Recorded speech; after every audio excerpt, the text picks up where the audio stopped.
Dans quelques heures, le Congo belge deviendra officiellement le Congo. En ce 30 juin 1960, le roi des Belges, Baudouin, arrive dans la capitale congolaise pour se défaire d'un pays grand comme 80 fois la Belgique, considéré par la famille royale comme sa propriété privée.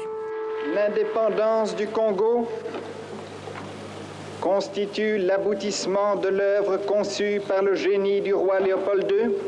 Un discours paternaliste, contrecarré dans les minutes qui suivent par celui qui joue un rôle majeur dans l'émancipation des Congolais, le Premier ministre Patrice Lumumba, une prise de parole entrée dans la postérité.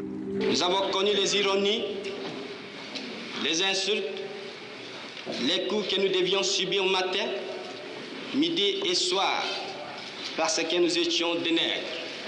Le leader du mouvement national congolais, le panafricain, l'anticolonialiste, dit tout haut ce que les autres pensent tout bas, voire même parfois le chantent.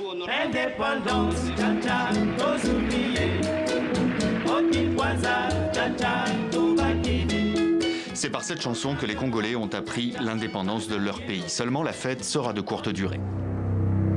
Les provinces du Katanga et du Kasaï font sécession. Une mutinerie éclate au sein de l'armée. Un jeune colonel dirige un coup d'État, Joseph Mobutu. L'armée nationale congolaise a décidé de neutraliser le chef de l'État. S'ensuit l'arrestation puis l'assassinat le 17 janvier 1961 du Premier ministre récemment déchu, Patrice Lumumba, et de ses partisans. Eerst een stuk snijden, hè? Zagen. Want wij zijn chirurgen, we kennen dat allemaal niet, dus die lichamen moesten... Les restes des corps seront dissous dans l'acide. Sa disparition va inspirer plusieurs rébellions populaires dans une grande partie du pays. Le 25 novembre 1965, le jeune colonel Mobutu, devenu général, est placé à la tête de l'État par l'armée. Il entame un règne de 32 ans, sans partage, devient président de la République à la tête d'un parti unique, rebaptise son pays Zaïre, instaure un véritable culte de la personnalité. Dictateur jusqu'à sa chute en 97.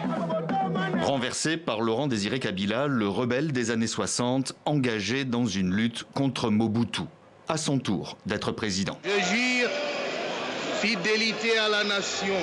Avant d'être assassiné par l'un de ses gardes du corps en 2001. Son fils, Joseph Kabila, lui succède dans les heures qui suivent jusqu'au 19 janvier 2019, où l'opposant, Félix Tshisekedi, prête serment. Le pays connaît alors la première transition pacifique de son histoire.